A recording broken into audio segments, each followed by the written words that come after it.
So today we're going to be talking about the 8 body language indicators of search dogs, and then we're going to switch gears and talk about the 5 influences of canine behavior. And I'm bringing up that second portion because of a question that was brought up in some discussion after our last presentation.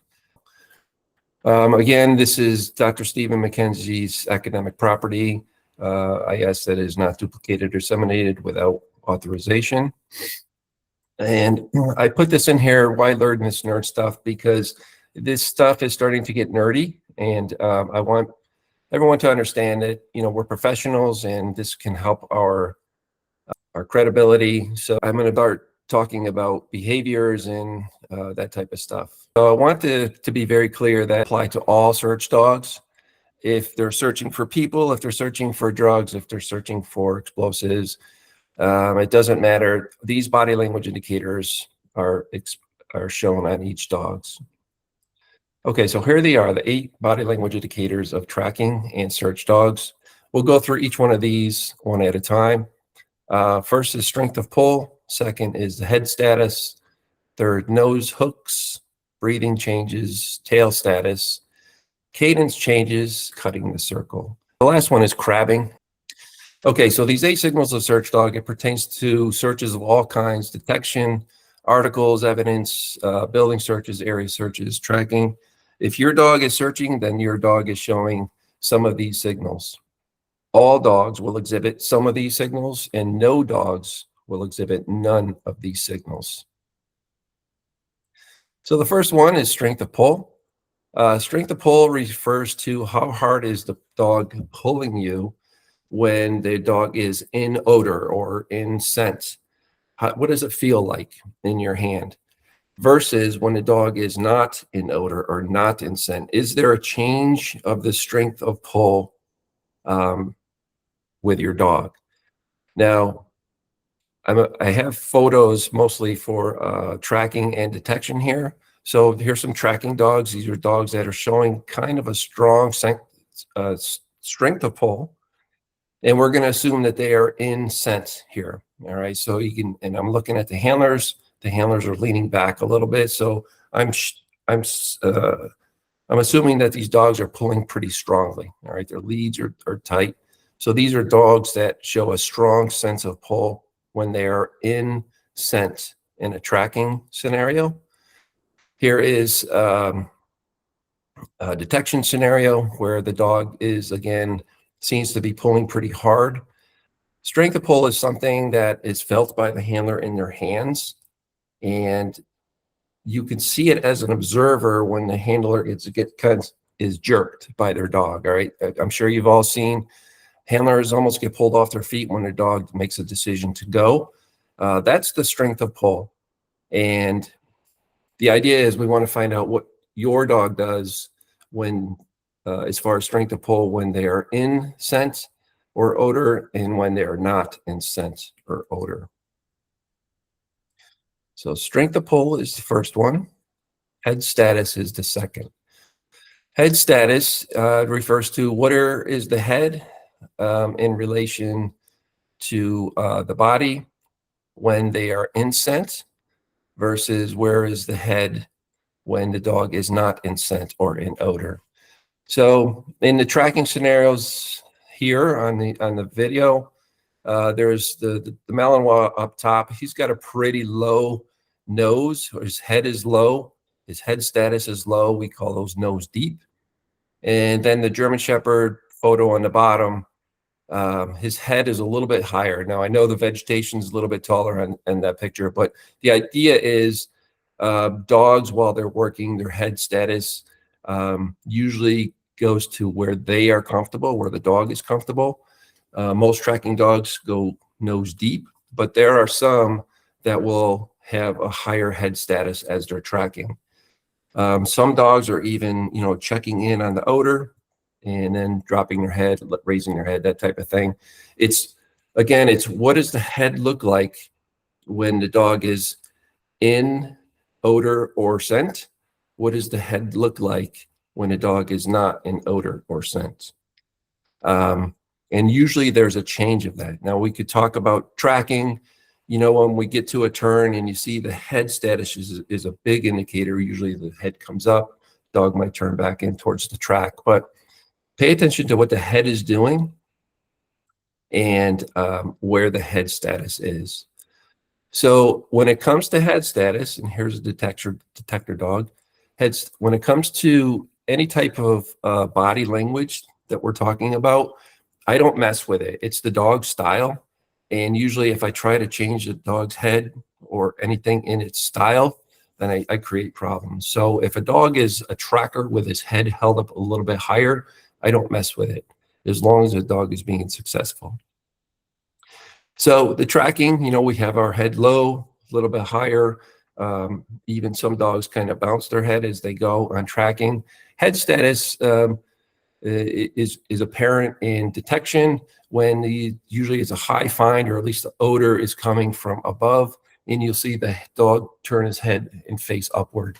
And those are indicators that at least odor is high, if not the source. And they lose it, or they get outside of that cone, and then they turn their nose back towards the source of the odor or scent. And where the nose goes, the body follows. So we call those nose hooks, and it's something that I see almost all tracking dogs do.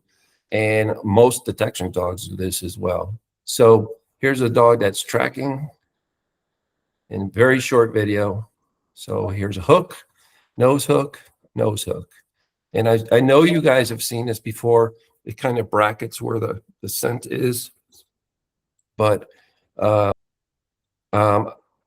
we want the handler to understand that your dog is showing nose hooks. So we make sure that the handler is showing or understands what signals that the dog is giving. Hook, hook, and then hook. And then in detection too, nose hooks also apply. Here's a dog heading, appears to be going back towards odor. A lot of times they'll bypass odor, or they get to the edge and then they hook their nose back towards the source of the odor. Okay, tail status. So what does the dog's tail look like when it is in scent or odor versus what does the dog's tail look like when it's not in scent or odor? When I'm teaching tracking, especially, I tell the handlers, really pay attention to what the dog's tail is doing, because that's what they're looking at. You're usually behind the dog. So not only where it's positioned, where is the tail positioned on a dog, whether it's a high, is it straight out, is it low, but also what's it doing. Now, my last working dog, he had really cool tail statuses that I used to help read whether he was in scent. So when he was trying to acquire the track, I would get a windmill with his tail. So it was going in circles. He was very excited. And then once he located the scent, his tail would sway side to side. So there was a difference in his tail while he was trying to acquire odor versus when he had the scent. I'm sorry, when he was trying to acquire scent versus when he had the scent. So not only is it the position of the tail, but what is it doing, if anything? And then here's some detector dogs. You know, what does the tail look like while they're searching for the odor? What does the tail do while they acquire odor? A lot of times, and every dog's going to be different, but a lot of times once they find the odor, their tail starts wagging. They get excited. All right, so we're looking at, again, the status. Is it high? Is it low? And then also, what is that tail doing? Wagging, staying still, whatever the case may be. All right, breathing changes. So what does the nose sound like? What is the nose doing while the dog is in scent or odor versus is there a change when the dog is not in scent or odor? So some dogs, while they're tracking, if you can hear it, it's a long breathing in and out. And then if they lose the scent or odor, they go into a rapid sniffing in and out very quickly. Other dogs, while they're doing their scent work or their tracking, they have those rapid sniffs in and out real quick. And then when they lose the scent or odor, they go into the long breathing. So what does your dog sound like in its breathing while the dog is in scent or odor versus when the dog is not in scent or odor? And if you're lucky, you get a dog that snorts at some point. And I mean, that's like a big tell where, hey, my dog's a snorter when he gets an odor, and it's a big indicator for the handler to pay attention to. Now, I know tracking is difficult. Your dog's out in front of you, but sometimes you can hear it, and it's worth paying attention to if you can hear the breathing changes while the dog is working. So again, what does your dog sound like breathing in scent versus not in scent? Okay, cadence changes. So what's going on with the feet? What's going on with the footwork with this dog while they are in scent or odor versus when they are not in scent and odor?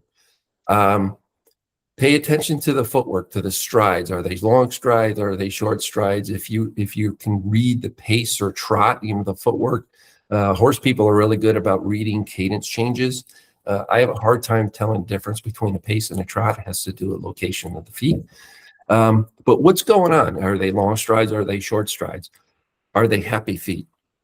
So sometimes some dogs will show a change in the cadence when they are in scent or odor versus when they are not in scent or odor. Again, my last working dog, when he was tracking and he was in scent, he would have nice long strides. And then if he lost it, he would go into happy feet. He would kind of do a little dance as he tried to acquire. And again, it was a real big tell for me. I was looking at his tail. I was feeling the strength of pull, his nose status, his head status. And then he had cadence changes too. So he had this little menu of his own that I would pay attention to. So check for cadence changes when your dog is in scent and versus when your dog is not in scent.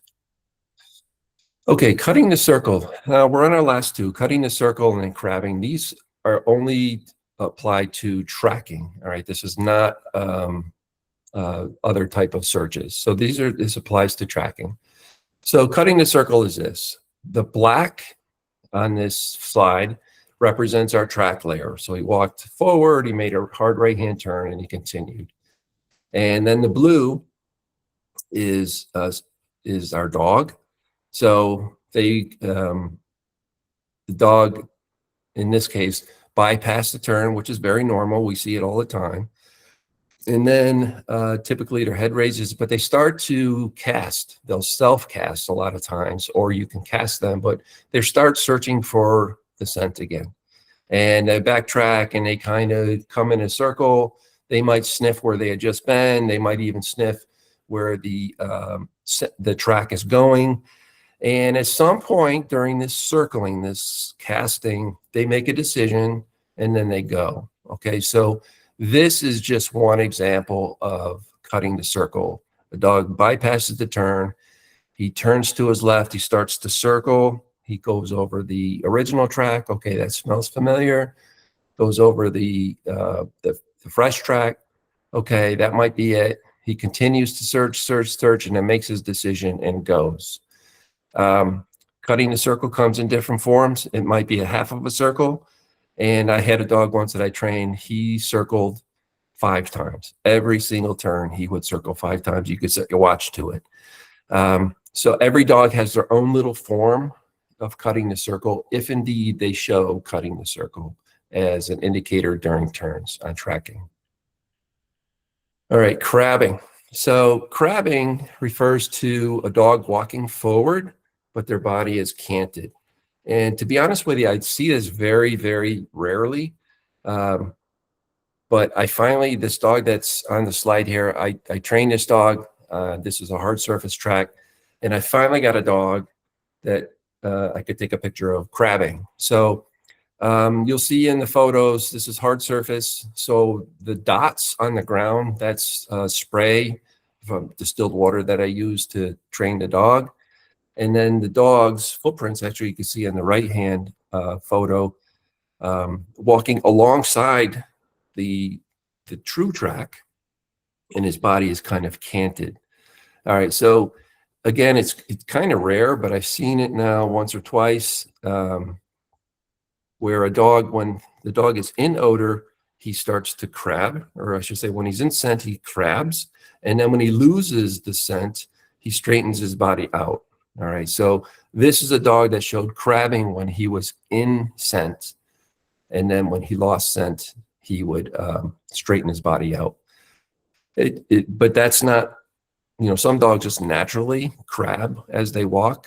And there might be dogs out there that straighten their body out while they're in scent, and then they crab when they're not in scent. So the idea is, what does your dog do when they are in odor versus when they are not in odor? So using that list, I pulled this off the internet. This is a dog that we're going to assume is tracking and is in scent, has the scent. So looking at strength of pull, my take on this is that the dog has a strong sense of pull. The leash is tight and he's leaning into his harness. So to me, this is a dog that's showing a strong sense of pull versus a weak sense of pull. Head status is low. This is a dog that's pretty nose deep. Tail status, he's high, and it's a still photo, so I can only assume it's still, but this is the dog whose tail is up and almost a question mark. And then he seems to have nice long strides on here. So there's 4 things that we can look at to determine whether this dog that we're looking at is in scent. And then when the dog loses scent, something's going to change in this dog's menu. Okay, so again, the idea is to figure out what your dog does. And what does your dog look like when they're in scent or in odor versus when they're not? And when I teach this, typically to police that dogs are already trained to track, we'll go from this lecture right out into the field and we'll lay very, short known tracks, usually 1 or 2 turns on it. And the entire class goes, one team works at a time, and then the rest of the class goes back and I assign them, okay, you're going to pay attention just to the tail, and you're going to pay attention just to the feet work. Your job is the nose, the head status. You're looking for nose hooks. You're looking for strength of pull. And I'll give an assignment to each one of those handlers that are watching this team work out there. And the team goes out, they do their track, they come back, and then the teammates will teach, tell them, okay, this is what happens with the head when the dog is in scent. This is what's going on when the dog loses scent. And each one of our participants tells the handler what they saw. Okay, so not only is it helping the handler learn their specific dog, it's teaching the participants to pay attention to very specific parts of the dog's body. And it's pretty interesting because after a couple repetitions, a couple dogs that have been out there, I can hear people starting to say, oh, look at it, he's a nose deep dog. Oh, there's some hooks. And then I start hearing the terms that I just threw out coming back. So I think that's a real good way to have people learn this whole process. Helps the handlers learn what their dog looks like when they're in scent or when they're in odor.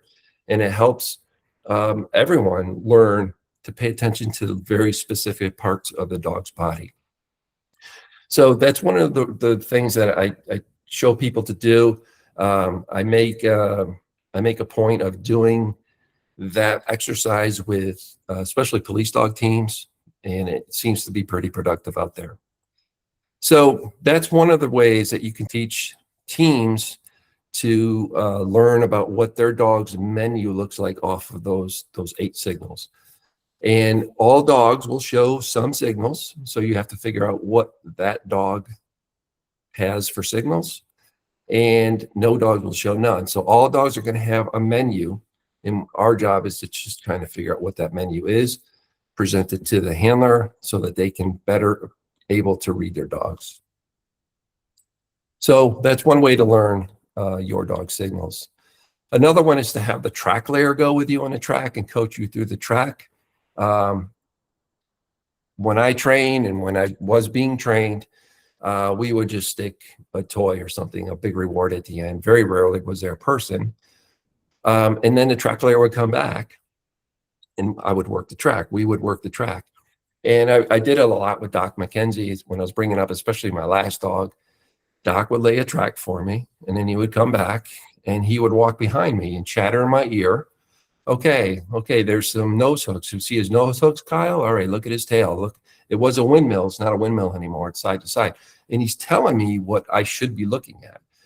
And okay, we're coming up to that stump. You see the stump? That's a right-hand turn. Look for tracks loss signals. Okay, so believe it or not, after having that done to you many, many times, you start to hear it on your own, because eventually you're going to be out there all by yourself and you'll hear that voice. I used to hear Doc's voice when I was out there tracking all by myself.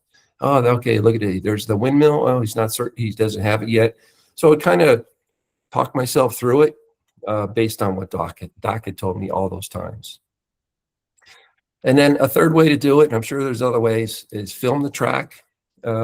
We know that as we're handling, our focus is right there in front of the, on the dog. We're missing all that's going on around us. But if somebody films it, film you and your dog working together, you will start to see the things that everybody's talking about. Okay, there was, somebody fired a gun over there, and that's why your dog did this, or whatever the case may be. But if you can film yourself and then review the films of you and your dog working, it's a real good way to learn you and your dog's signals.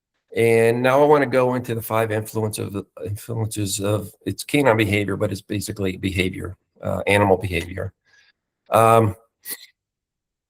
This was in response to questions that came up in a discussion after our last presentation.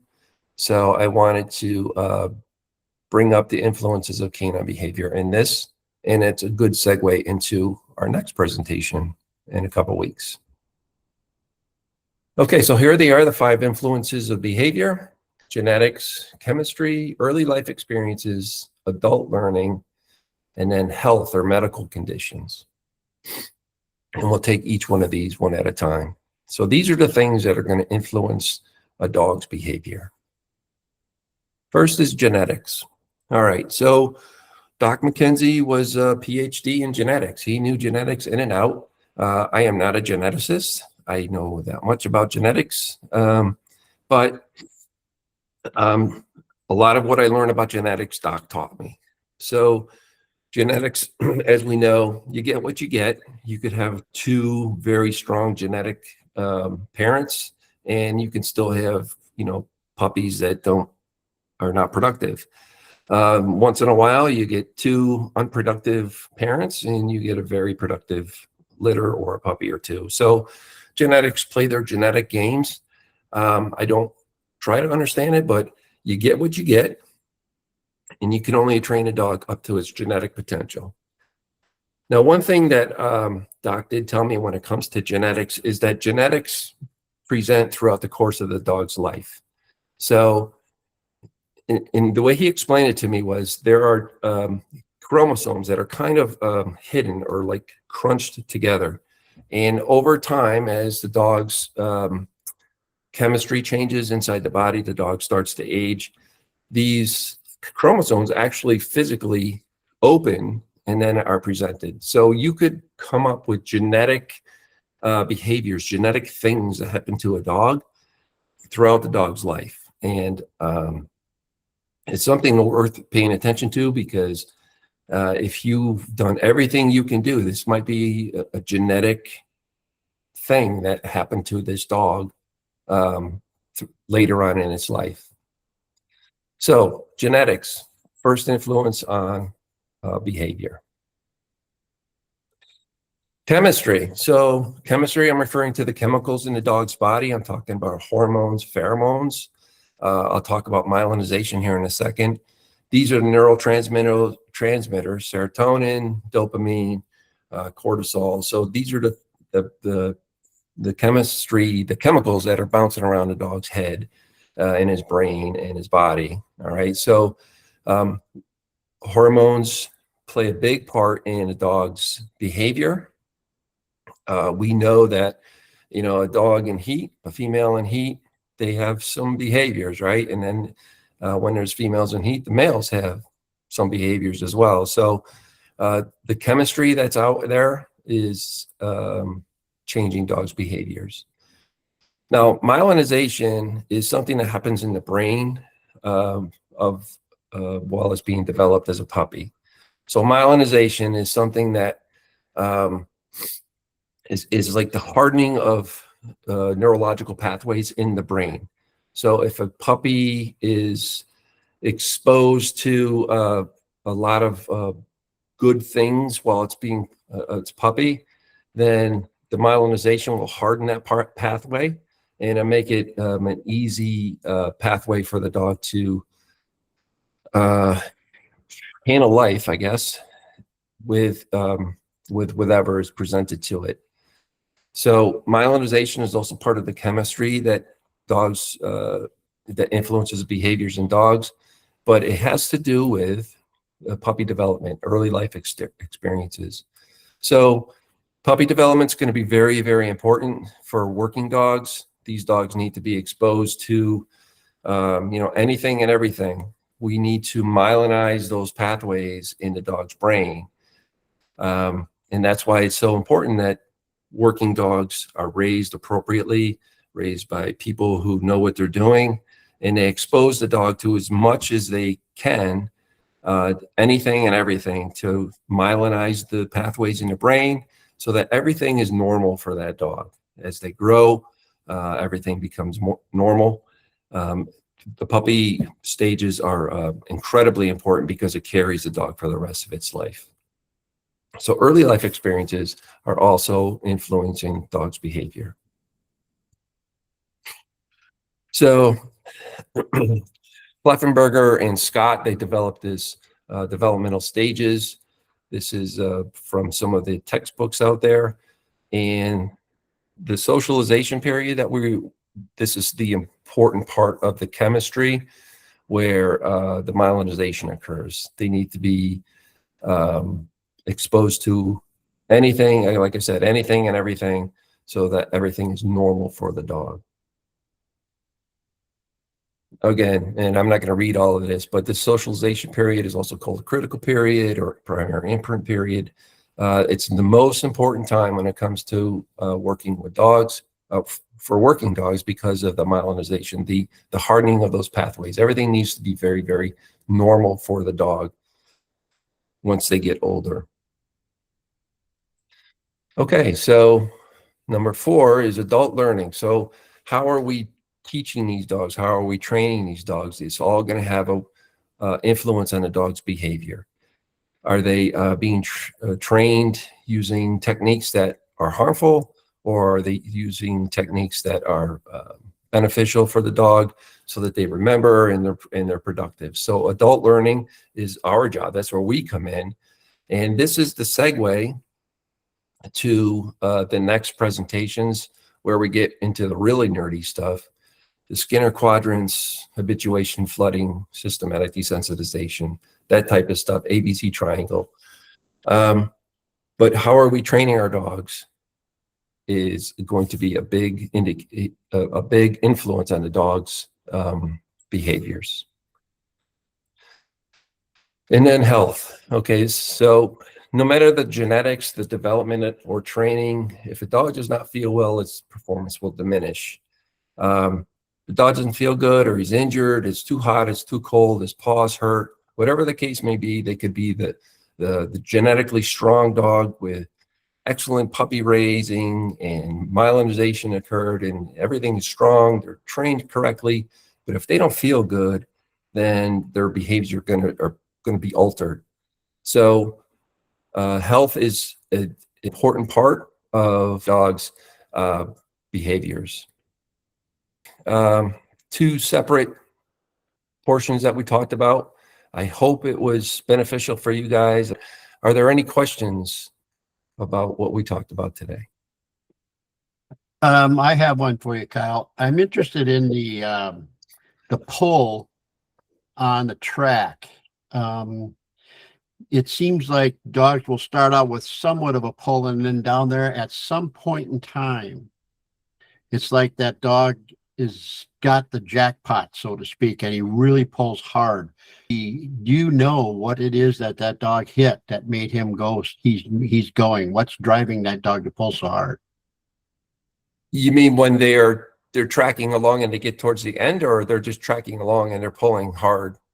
Well, no, it's the noticeable pulling really hard all of a sudden. You know, like it might be towards the end, and if it is towards the end, I'd like to know that, and maybe some of the people that will view this would like to know too. That's what they're getting close to the end, and that may bring up the topic that Steve brought up last time about is this something where we can stop and call the suspect out? Yeah, I agree. So every dog is going to be different. If they have a strong sense of pull while they are tracking, then to me that's excitement. They're just showing that they're excited, and they're pulling because of their excitement. And then if they're getting close in proximity to their goal, they might pull harder. And yeah, that's a time there. Tactically, I would probably maybe go to the ground and call our suspect, just like Steve had mentioned last time. One of the things that I remember talking with Doc McKenzie about is that pull is like, it was at the top of his list right off the bat. That was the first thing he talked about. But we also agreed that for most people, until they really learn their dog, it could be deceptive, and that they can't really tell that sometimes their dog is pulling because it sees something it wants to get to rather than it smells something it wants to get to. And that they have to learn that the pull has to be viewed in context with the other 7 indicators. That if you haven't got something else that says that this is an olfactory activity, it's a smelling task, then be cautious about it. And I don't know how do you address that with your students, that possibility? Same thing. I'm looking at context. I'm not sure I'm answering your question, but so if you're doing that class where you separate things out, where you break people into individuals or teams, each responsible for separate body indicator. Mm-hmm. Someone looking at pull is going to see this in isolation because that's what they're focusing on. Maybe. So when that discussion unfolds, do you, in fact, if you set a track like that up, do you set one up where there's a chance the dog is going to be something it's interested in and might want to break from the track and investigate so that they can see the difference? In the class, I do not, because all I'm trying to do is get that dog's menu built. Mm-hmm. But it's a great tool for training. Yeah, to see what the change is once the dog gets towards the end or whatever its goal is. Yeah. This is Sue. Kind of to follow up on Steve's question, and I think you answered it. It's I have a young dog that I'm training to trail, and he's very, very enthusiastic, and it is hard to tell. This is going to help me a lot looking for his tell, if you will, but he starts out very, very strong, and it's the starts which have been kind of an issue. He'll cast out and then he'll find the scent trail, but it's been, if I didn't know where the trail was in some settings, he could fool me. I guess it's just experience with him. Yeah, I remember, Doc always would have me teach people, okay, have everyone build their dog's menu. All right. So say my dog he's a strong strength of pull. He's a nose deep guy and his tail sways side to side. Okay. So I have 3 out of the 8, and that's his menu. And when people are, especially in the beginning, when people are learning their dogs, you wait for all 3. 1, 2, 3. And then once all 3 are there, then you follow the dog and give them that forward motion. And that forward motion is a reward as well. But you wait for your menu to be complete before you proceed. That helps a lot. Thanks. The approach that I've taken was radically changed once video became a thing. Because once we had video, because I mean, I'll put it this way. If you're walking a track, like you have a young handler and dog working and they're new to this, you're just bringing them both up and you're walking with them on a track and you say, there, do you see that? What are the next two words you're most likely to hear? See what? Bingo. Yeah. And so because they don't know what they missed, they can't, you could describe it. So it's universal, that see what response to the question. Mm-hmm. Having video, being able to come back and look at it over and over and over again until it's etched into your brain about what you're looking at is a really powerful tool. Have you tried systematizing the same approach with the video process, putting a video up there and having them do have the teams or individuals each handle one indicator? To be honest with you, no, I have not, but it's a great tool.